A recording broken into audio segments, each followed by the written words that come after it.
அப்படின்னா பர்சன்டேஜோட part 3 video பார்க்க போறோம். இந்த வீடியோ பார்க்கறதுக்கு முன்னக்கூட்டி நீங்க percentage to fraction conversion values எல்லாமே தெரிஞ்சு வச்சுட்டு வாங்க फ्रेंड्स. அப்பதான் உங்களுக்கு இந்த வீடியோஸ் புரியும். அந்த வேல்யூஸ் எல்லாமே நான் பார்ட் 2 வீடியோல வந்து நான் உங்களுக்கு படிக்க சொல்லியிருக்கேன். அந்த வீடியோலயே நான் கொடுத்திருக்கேன். அந்த வீடியோ நீங்க பார்க்காம இருந்தீங்கன்னா நான் டிஸ்கிரிப்ஷன்ல லிங்க் கொடுக்கிறேன் फ्रेंड्स. அதை நீங்க பார்த்துட்டு இந்த வீடியோ பாருங்க. அதுக்கு முன்னக்கூட்டி இதுவரைக்கும் நீங்க நம்ம சேனலை சப்ஸ்கிரைப் பண்ணாம இருந்தீங்கன்னா அப்படியே நம்ம சேனல் கீழே உள்ள சப்ஸ்கிரைப் பட்டனை பிரஸ் பண்ணுங்க. பக்கத்துல உள்ள பெல் பட்டனையும் பிரஸ் பண்ணிக்கோங்க फ्रेंड्स. அப்பதான் நான் போடுற வீடியோஸ் உடனே உங்க மொபைல்ல நோட்டிபிகேஷனா வரும். फ्रेंड्स இன்னைக்கான வீடியோல நம்ம ABB ஷார்ட்கட் ட்ரிக் வந்து பார்க்க போறோம். இந்த ABB ஷார்ட்கட் வந்து எந்த மாதிரி சம்க்கெல்லாம் நம்ம யூஸ் பண்ணலாம் அப்படின்னா salary, weight, age பேஸ் பண்ண சம்க்கு யூஸ் பண்ணலாம். நம்பர் பேஸ் பண்ண சம்க்கு நம்ம யூஸ் பண்ணலாம். எக்ஸ்பெண்டிச்சர் சேமா கொடுத்திருக்க சம்முக்கு நம்ம யூஸ் பண்ணலாம். நெக்ஸ்ட் ஏரியா சேமா வந்திருக்க சம்க்கு யூஸ் பண்ணலாம். அது எப்படி யூஸ் பண்ணலாம், இந்த ட்ரிக் வந்து என்ன ட்ரிக் அப்படிங்கறத ஃபர்ஸ்ட் நான் சொல்லிட்டு அதுக்கப்புறம் நான் சம்க்குள்ள போறேன் फ्रेंड्स. फ्रेंड्स நம்ம இப்ப ABB ஷார்ட்கட் பார்க்கலாம்.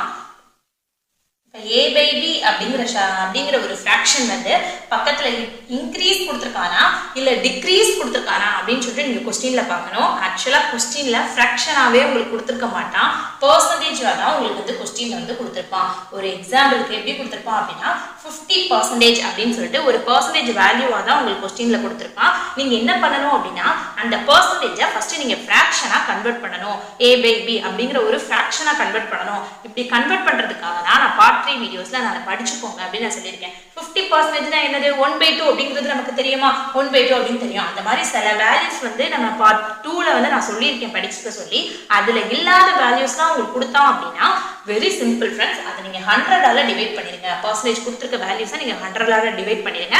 நீங்க ஈஸியா நீங்க ஃபிராக்ஷனா கன்வர்ட் பண்ணிடலாம். இப்படி கன்வர்ட் ஃபர்ஸ்ட் உங்க क्वेश्चनல வந்து பெர்சன்டேஜ் வேல்யூ கொடுத்திருப்பான், அதை நீங்க ஃபிராக்ஷனா கன்வர்ட் பண்ணுங்க. கன்வர்ட் பண்ணா A by B அப்படிங்கிற ஒரு ஃபார்மட் கிடைச்சிடும். கிடைச்சதுக்கு அப்புறம் क्वेश्चनல வந்து இன்க்ரீஸ் கொடுத்திருக்கானா இல்ல டிக்ரீஸ் கொடுத்திருக்கானான்னு பாருங்க. क्वेश्चनல இன்க்ரீஸ் கொடுத்திருந்தா அப்படின்னா நீங்க நியூமரேட்டர் அப்படி வச்சுட்டு டினாமினேட்டரையும் நீங்க ஆட் பண்ணுங்க. ஏன்னா क्वेश्चनல இன்க்ரீஸ் கொடுத்திருக்கான், இன்க்ரீஸ்ங்கற வேர்டும் கொடுக்கலாம் இல்லாட்டி மோர் அப்படிங்கற வேர்டும் கொடுக்கலாம். ஓகேவா? சப்போஸ் இந்த ஃபிராக்ஷன் வேல்யூவை நீங்க கன்வர்ட் பண்ணிட்டு क्वेश्चनல உங்களுக்கு வந்து டிக்ரீஸ் அப்படிங்க வேல்யூ அந்த பெர்சன்டேஜ் பக்கத்துல டிக்ரீஸ் அப்படிங்க இருந்துச்சு இல்ல பெர்சன்டேஜ் பக்கத்துல லெஸ் அப்படிங்கற ஒரு வேர்ட் இருந்துச்சு அப்படின்னா நீங்க என்ன பண்ணணும் அப்படின்னா நியூமரேட்டர் அப்படி போட்டுட்டு கீழ ரெண்டையும் நீங்க டிஃபரன்ஸ் பார்த்து எழுதணும். அவ்வளவுதான் फ्रेंड्स, வெரி ஈஸி. நம்ம எப்படி क्वेश्चन கேட்பான் அப்படிங்கறத क्वेश्चन பாக்கும்போது சால்வ் பண்ணும்போது உங்களுக்கு புரியும். फ्रेंड्स இந்த சம் பாருங்க. இதுல என்ன கொடுத்திருக்காங்க அப்படின்னா if A salary is 10% more than B salary then B salary is how much percentage less than A salary அப்படின்னு கேட்டிருக்காங்க. இதுக்கு என்ன மீனிங் அப்படின்னா A salary A யோட salary வந்து B salary விட 10% வந்து அதிகமாக இருந்தால் B salary வந்து எவ்வளவு percentage A salary விட கம்மியா இருக்கும் அப்படின்னு தான் फ्रेंड्स கேட்டிருக்காங்க. புரியுதா? B salary விட A salary வந்து எவ்வளவு அதிகமா இருக்கான், 10% அதிகமா இருக்கான். அப்படி இருந்துச்சுன்னா A salary வந்து B salary விட எவ்வளவு percentage கம்மியா இருக்கும் அப்படின்னு வந்து क्वेश्चनல கேட்டிருக்காங்க. இது நம்ம பார்த்த உடனே எப்படி फ्रेंड्स யோசிப்போம், B ஐ விட A salary 10% அதிகமா இருந்துச்சுன்னா அப்போ A ஐ விட B salary வந்து 10% தானே கம்மியா இருக்கும் அப்படிதானே நம்ம யோசிப்போம். ஆனா அது தப்பு. அப்படி அந்த மாதிரிலாம் நம்ம போடக்கூடாது. இதை வேற மெத்தட்ல நம்ம வந்து யூஸ் பண்ணணும். ஃபர்ஸ்ட் நான் பேசிக்கா இந்த மாதிரியான சம் எப்படி சால்வ் பண்ணணும் அப்படிங்கறத சொல்றேன். அதுக்கப்புறம் ABB ட்ரிக் எப்படி சால்வ் பண்ணணும் அப்படிங்கறதையும் நான் சொல்றேன். फ्रेंड्स கவனிச்சுக்கோங்க. பேசிக்கா நம்ம எப்படி சால்வ் பண்ணுவோம் அப்படின்னா first A B A salary B salary எழுத போறோம். ஓகேவா? ஃபர்ஸ்ட் than பக்கத்துல என்ன salary இருக்குன்னு பாத்துக்கோங்க. more than பக்கத்துல என்ன salary இருக்கு, B salary இருக்கு. அப்போ B salary 100% வெச்சுக்கோங்க. B salary 100% வெச்சுட்டாச்சு. இப்போ A salary வந்து B salary விட எவ்வளவு percentage more than எவ்வளவு percentage அதிகமா இருக்கு, 10% அதிகமா இருக்கு. அப்போ B salary வந்து 100 அப்படினா A salary உங்களுக்கு எவ்வளவா இருக்கும், 110 இருக்குமா, 110 இருக்கும். இது நம்ம பேசிக்கா சால்வ் பண்ற மெத்தட். A salary 110 இருக்கும். இப்போ பாருங்க இது ரெண்டுக்கும் டிஃபரன்ஸ் பாருங்க. எவ்வளவு percentage A salary வந்து B salary வந்து கம்மியா இருக்கு, 10% வந்து கம்மியா இருக்கு. அப்போ A salary 110 இருந்தா B salary எவ்வளவு லெஸ்ஸா இருக்கு, 10% லெஸ்ஸா இருக்கு. அப்போ A salary 100% இருந்தா B salary எவ்வளவு லெஸ்ஸா இருக்கும்? இப்படிதான் நம்ம நார்மலா கால்குலேட் பண்ணுவோம். இப்படிதான் ஃப்ரெண்ட்ஸ் நம்ம நார்மலா கால்குலேட் பண்ணுவோம். 0 0 கேன்சல். இப்போ 1/11 into 100. இப்படிதான் நம்ம கால்குலேட் பண்ணுவோம். 1/11 னா நம்ம ஏற்கனவே நான் பார்ட் 2 வீடியோல சொல்லிருக்கேன். 1/11 தான் ஃபிராக்ஷனுக்கு 9.09%. இப்படிதான் நம்ம போடுறோம். இதுவே A by B ட்ரிக் அதுல நம்ம எப்படி போடணும் அப்படின்னா A by B ட்ரிக் அப்படின்னா பார்த்த உடனே நம்ம போட்டுடலாம். நான் என்ன சொல்லியிருக்கேன், அந்த ட்ரிக்குக்கு ஒரு பர்சன்டேஜ் வேல்யூ கொடுத்துருப்பான், அதை ஃபர்ஸ்ட் நம்ம ஃப்ராக்ஷனா மாற்றணும். A by B அப்படிங்கிற ஒரு ஃப்ராக்ஷனா மாற்றணும்னு சொல்லியிருக்கேனா. இப்போ 10% ஃப்ராக்ஷனை எப்படி எழுதலாம் போன வீடியோவில் நான் சொல்லியிருக்கேன். அது நீங்கள் படிச்சுட்டு வாங்கன்னு சொல்லியிருக்கேன், படிச்சுக்கோங்க. 10% எப்படி ஃப்ராக்ஷன் எழுதலாம், 1/10 எழுதலாமா வேணும்னா நீங்கள் போய் செக் பண்ணிக்கோங்க. 1/10 எழுதலாம். சப்போஸ் உங்களுக்கு ஃப்ராக்ஷனை மாற்ற தெரியலைன்னா அதை 100ஆல டிவைட் பண்ணிடுங்க, உங்களுக்கு ஆன்சர் வந்துடும். 1/10 10% எழுதியாச்சு. இப்போ அந்த ஃபிராக்ஷன் A by B பக்கத்துல இன்க்ரீஸ் இருக்கா, டிக்ரீஸ் இருக்கா, மோர் இருக்கா, லெஸ் இருக்கான்னு நான் பார்க்க சொன்னேன்னா, இப்போ 10% மோர்ன்னு இருக்கா, அப்ப 10% மோர். ஓகேவா?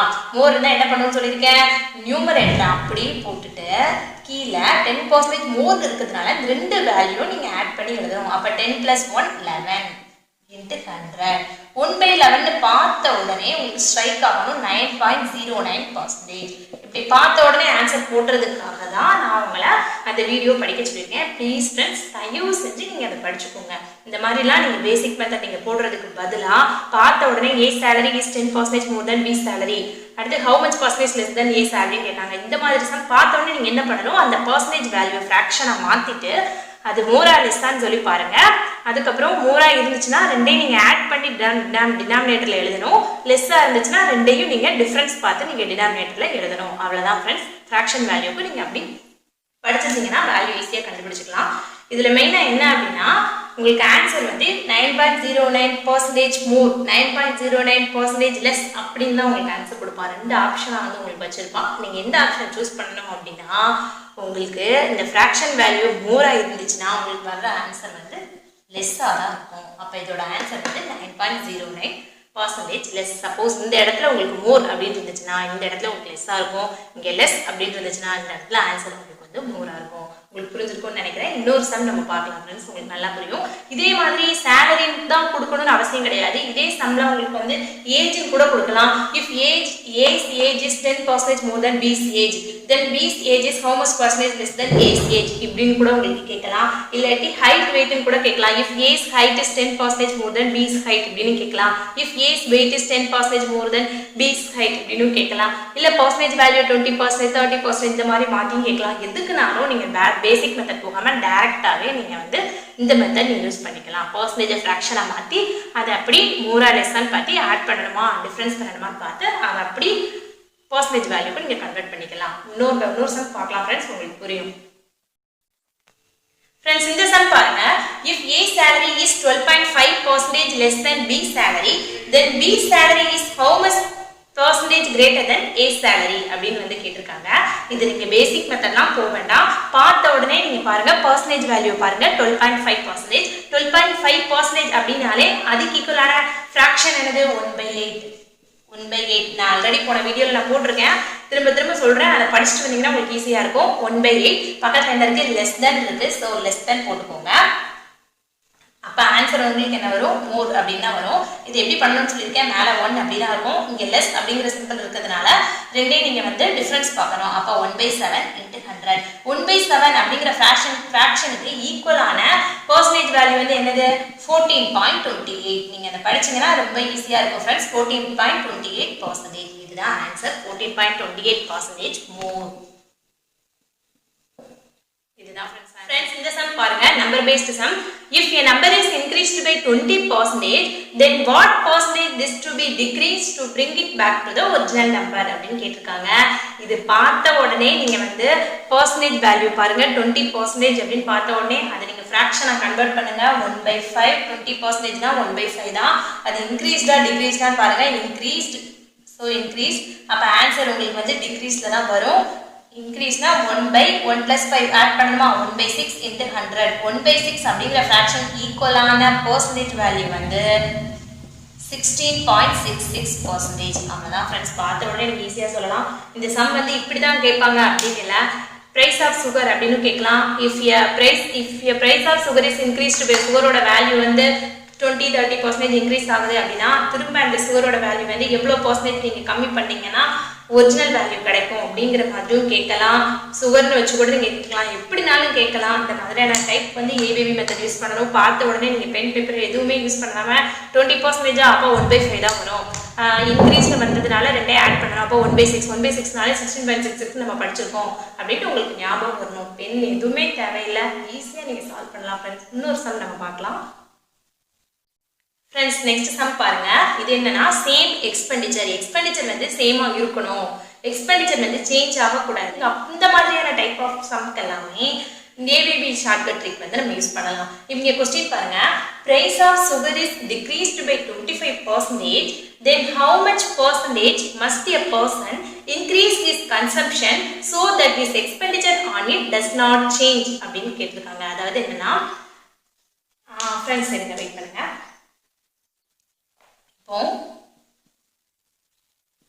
rate, consumption, expenditure. இது வந்து ஃபர்ஸ்ட் என்னன்னு பார்த்துக்கலாம். ரேட் அப்படிங்கிறதுனா சுகரோட பிரைஸ், அதை தான் நம்ம வந்து ரேட்னு சொல்லுவோம். கன்சப்ஷன் அப்படின்னா நம்ம வந்து எவ்வளோ சுகர் நம்ம வாங்குறோம், 1 மந்த்துக்கு நம்ம எவ்வளோ கேஜி வாங்குறோம் அப்படிங்கிறத சொல்லுவோம். எக்ஸ்பெண்டிச்சர் அப்படின்னா இது ரெண்டோட மல்டிப்ளை பண்ணி எடுத்துறது தான் எக்ஸ்பெண்டிச்சர். ஓகேவா? இப்போ வந்து எக்ஸாம்பிளுக்கு சுகர் வந்து 1 kg சுகரோட ரேட் வந்து நீங்கள் 100 rupees அப்படின்னு நீங்கள் வச்சுக்கிட்டீங்க அப்படின்னா நம்ம வந்து 2 kgs வந்து வாங்குறோம், அதான் கன்சப்ஷன். 2 kgs வாங்குறோம் அப்படின்னா எக்ஸ்பெண்டிச்சர்ஸ் வந்து எவ்வளோ இருக்குன்னா 200. ஓகேவா? எக்ஸ்பெண்டிச்சர்ஸ் வந்து 200, 2 × 100 200. ஓகே, இப்போ உங்களுக்கு என்ன கொடுத்துருக்காங்கன்னா சுகரோட பிரைஸ் வந்து டிக்ரீஸ்ட் பை 25% வந்து டிக்ரீஸ் ஆகுதான். அப்போ இந்த சுகரோட ரேட் வந்து ஃபர்ஸ்ட் 100ல இருக்கு, அது 25% வந்து டிக்ரீஸ் ஆகுச்சு அப்படின்னா இங்க எவ்வளவு வந்துரும்? 75 வந்துருமா? 75 வந்துரும். இப்போ நம்ம 2 kgs வாங்குறோம், கன்சப்ஷன் 2 kg அப்படின்னா இப்போ எக்ஸ்பெண்டிச்சர்ஸ் நமக்கு என்ன ஆகும்? 150 அப்படின்னு ஆகுமா? இப்போ பாருங்க, எக்ஸ்பெண்டிச்சர்ஸ் வந்து இப்போ நமக்கு வந்து டிஃபர் ஆயிருக்கா? ஃபர்ஸ்ட் 200ல இருந்து 150 எக்ஸ்பெண்டிச்சர்ஸ் வந்து லெஸ் ஆயிருக்கா? ஏன்னா சுகரோட ரேட் வந்து நம்ம கம்மி ஆகும் போது எக்ஸ்பெண்டிச்சரும் நமக்கு வந்து என்ன ஆகுது? கம்மி ஆகுது, சேஞ்ச் ஆகுது. ஆனா இந்த क्वेश्चनல நமக்கு என்ன கொடுத்திருக்காங்க அப்படின்னா expenditure on it does not change. Expenditures வந்து சேஞ்ச் ஆக கூடாதாம், எக்ஸ்பெண்டிச்சர்ஸ் வந்து சேமா தான் இருக்கணும், எக்ஸ்பெண்டிச்சர்ஸ் சேஞ்ச் ஆக கூடாதாம். அது எப்படி சேஞ்ச் ஆகாம இருக்கும்? வேல்யூ சேஞ்ச் ஆயிருந்துச்சுன்னா அதோட பிரைஸ் வந்து சேஞ்ச் ஆயிருந்துச்சுன்னா எக்ஸ்பெண்டிச்சர்ஸ் வந்து கண்டிப்பா நம்ம கம்மியா தானே இருக்கும், கண்டிப்பா கம்மியா தான் இருக்கும். ஆனா இவன் என்ன பண்றான் அப்படின்னா இன்க்ரீஸ் திஸ் கன்சம்ப்ஷன் அப்படின்னு சொல்லி கொடுத்துருக்காங்கன்னா நீங்க வந்து அதே 200 தான் எக்ஸ்பெண்டிச்சர்ஸ் எனக்கு வரணும். கொஸ்டின்ல சொல்றான் அதே 200 தான் எக்ஸ்பெண்டிச்சர்ஸ் வரணும். ஆனா அதுக்கு தகுந்த மாதிரி நீங்க கன்சம்ப்ஷனை 3 kgயோ 4 kgயோ 5 kgயோ நீங்க மாத்திக்கோங்க, எவ்வளவு வேணா நீங்க இன்க்ரீஸ் பண்ணிக்கோங்க. ஆனா எனக்கு ஃபர்ஸ்ட் இருந்த அதே எக்ஸ்பெண்டிச்சர்ஸ் தான் வரணும் அப்படிங்கிறது தான் கொஸ்டின் வந்து கொடுத்துருக்கான் ஃப்ரெண்ட்ஸ். இப்போ கொஸ்டின் என்ன கொடுத்துருக்காங்கிறது உங்களுக்கு புரியுதா? இப்போ என்ன கேட்கறான் அப்படின்னா எவ்வளவு பர்சன்டேஜ் வந்து நீங்க கன்சம்ப்ஷனை இன்க்ரீஸ் பண்ணா எக்ஸ்பெண்டிச்சர் சேம் ஆகாம அதே வேல்யூ உங்களுக்கு கிடைக்கும் அப்படிங்கிறது தான் உங்களுக்கு கொஸ்டின் கேட்டிருக்கான். இதுதான் ஃப்ரெண்ட்ஸ் உங்களுக்கு கேட்குறான். எவ்வளோ பர்சன்டேஜ் வந்து இந்த கன்சப்ஷன் வந்து முன்னே இருந்ததை விட நீங்கள் இன்க்ரீஸ் பண்ணீங்க அப்படின்னா எக்ஸ்பெண்டிச்சர்ஸ் வந்து உங்களுக்கு சேமா அதே வேல்யூ சேஞ்ச் ஆகாமல் கிடைக்கும் அப்படிங்கிறத உங்களுக்கு கேட்டுருவாங்க. இந்த சேம் எக்ஸ்பெண்டிச்சர்ஸ் வந்தாலும் இந்த மெத்தட் நீங்கள் ஏபிபி மெத்தட் யூஸ் பண்ணலாம், இல்லை expenditures only does not change அப்படின்னு வந்தாலும் நீங்கள் ஏபிபி ட்ரிக் இந்த ட்ரிக் வந்து நீங்கள் யூஸ் பண்ணலாம். ஓகேவா? இதை நீங்கள் பார்த்த உடனே ரொம்பலாம் நீங்கள் போட்டு யோசிச்சுட்டு இருக்க வேண்டாம், என்னடா கொஸ்டின் இவ்வளோ டஃபாக இருக்கு இப்படிலாம் யோசிச்சுட்டு இருக்க வேண்டாம். பார்த்த உடனே பாருங்க ABP trick same expenditures does not change expenditures இந்த மாதிரி வந்தாலே ஏபிபி ட்ரிக் யூஸ் பண்ணிடுங்க. ஃபர்ஸ்ட் பர்சன்டேஜ் வேல்யூ பாருங்க 25%. 25%னா நம்ம ஃப்ராக்ஷன்ல நம்ம எப்படி எழுதுவோம்? 1/4 அப்படின்னு சொல்லிட்டு ஃப்ராக்ஷன்ல எழுதுவோமா? இப்போ என்ன பண்ணலாம், இது பக்கத்துல டிக்ரீஸ் இன்க்ரீஸ் பாருங்க, டிக்ரீஸ் இருக்கு, சோ டிக்ரீஸ் நியூமரேட்டர் அப்படியே வச்சுக்கோங்க. டிக்ரீஸ்னா என்ன பண்ணணும்? இது ரெண்டே மைனஸ் பண்ணணுமா? அப்ப 4 - 1 3 into 100 1/3க்கு ஈக்குவலான பர்சன்டேஜ் வேல்யூ என்னது? 33.33%. இது நீங்க போன வீடியோல படிச்சிட்டீங்கன்னா பார்த்த உடனே ஆன்சர் பண்ணிடலாம் ஃப்ரெண்ட்ஸ். இதெல்லாம் பார்த்த உடனே நீங்க பேப்பரே எடுக்காம பெண்ணே எடுக்காம ஈஸியா நீங்க சால்வ் பண்ணிடலாம். ரொம்ப ஈஸியா தான் இருக்கும் ஃப்ரெண்ட்ஸ். அதனால பர்சன்டேஜ் வேல்யூஸ் எல்லாமே நீங்க fraction values எல்லாமே படிச்சுக்கோங்க. இன்னொரு சம் பார்க்கலாம். If a length of the rectangle is increased by 5.26%, then how much percentage its breadth should be decreased so that we can maintain the same area அப்படின்னு கொடுத்திருக்கான். அப்படின்னு கேட்டிருக்கான். இப்போ பாருங்க, இப்போ ஒரு ரெக்டாங்கிள் இருக்கு. இது லென்த், இது பிரெத். இப்போ இதோட ஏரியா வந்து என்ன இருக்கும்? இப்போ இதுக்குன்ட்டு ஒரு தனி ஏரியா இருக்கும். இப்போ இதில் என்ன பண்ண சொல்றான் அப்படின்னா ரெக்டாங்கிளோட லென்த்தை வந்து 5.26% வந்து இன்க்ரீஸ் பண்ண சொல்றான். ரெக்டாங்கிளோட லென்த் வந்து 5.26% வந்து நம்ம வந்து இன்க்ரீஸ் பண்ணிட்டோம் அப்படின்னா இப்போ ரெக்டாங்கிள் வேற மாதிரி இருக்கும். இப்போ இதோட ஏரியா வந்து வேற இருக்கும். ஃபர்ஸ்ட் உள்ள ரெக்டாங்கிளுக்கு ஏரியா வேற மாதிரி இருக்கும். இப்போ லென்த் இன்க்ரீஸ் பண்ணப்போ ஏரியா வந்து வேற மாதிரி இருக்கும். ஆனா இவன் என்ன சொல்றான் அப்படின்னா ஏரியா வந்து மாறக்கூடாதுங்க. so that we can maintain the same area அப்படின்னு சொல்றான். ஏரியா வந்து சேஞ்ச் ஆகக்கூடாது அப்படிங்கிறான். அப்ப அதுக்கு பதிலாக என்ன பண்ணிக்கோங்க அப்படின்னு சொல்றான், breadth should be decrease. பிரெத்தை வந்து நீங்க எப்படினாலும் நீங்க வந்து டிக்ரீஸ் பண்ணிக்கோங்க, அட்ஜஸ்ட் பண்ணிக்கோங்க. ஆனா எனக்கு வந்து ஏரியா வந்து சேஞ்ச் ஆகக்கூடாது அப்படின்னு நான் வந்து சொல்றான். அப்படி நம்ம பிரெத்தை நம்ம டிக்ரீஸ் பண்ணோம் அப்படின்னா how much percentage its breadth should be decreased, எவ்வளவு percentage வந்து நீங்க பிரெத்தை நீங்க டிக்ரீஸ் பண்ணுவீங்க அப்படிங்கிற மாதிரி தான் ஃப்ரெண்ட்ஸ் உங்களுக்கு கொஸ்டின் கேட்கலாம். புரிஞ்சிருக்கும்னு நினைக்கிறேன். இந்த லெவலுக்குலாம் நீங்க ரொம்பலாம் யோசிச்சுட்டு நீங்க திங்க் பண்ணிட்டு இருக்க வேண்டாம். ஏன்னா ஏரியா சேமா தான் இருக்கணும், மாறக்கூடாது. எக்ஸ்பெண்டிச்சர் சேமா தான் இருக்கணும், மாறக்கூடாது. இந்த மாதிரியான கொஸ்டின்ஸ் பார்த்தாலே நீங்க பார்த்த உடனே நீங்க ஏபிபி ட்ரிக் நீங்க யூஸ் பண்ணிக்கலாம். ஃபர்ஸ்ட் நீங்க பர்சன்டேஜ் வேல்யூ நீங்க பாருங்க. 5.26%. 5.26%க்கு ஈக்குவலான ஃபிராக்ஷன் வேல்யூ என்னது அப்படின்னா 1/19. நான் ஆல்ரெடி போன வீடியோல நான் போட்டிருக்கேன், படிச்சிருக்க சொல்லி. அதை படிச்சிருந்தீங்க அப்படின்னா உங்களுக்கு ஈஸியா புரிஞ்சிருக்கும். 5.26 பார்த்த உடனே உங்களுக்கு 1/19 ஞாபகம் வரணும். அது இன்க்ரீஸ்டா டிக்ரீஸான்னு பாருங்க. இன்க்ரீஸ் அப்படின்னா உங்களுக்கு ஆன்சர் வந்து உங்களுக்கு பிரெத்தை வந்து நம்ம டிக்ரீஸ் தான் பண்ண போறோம். இப்போ வந்து பாருங்க 1 இன்க்ரீஸ்னா என்ன சொல்லியிருக்கேன், ரெண்டே ஆட் பண்ணணும்னு சொல்லியிருக்கேன்னா 1 + 19 20 × 100. 1/20க்கு ஈக்குவலான பர்சன்டேஜ் வேல்யூ என்னது? 5%. ஸோ 5% டிக்ரீஸ் பண்ணுவோம்.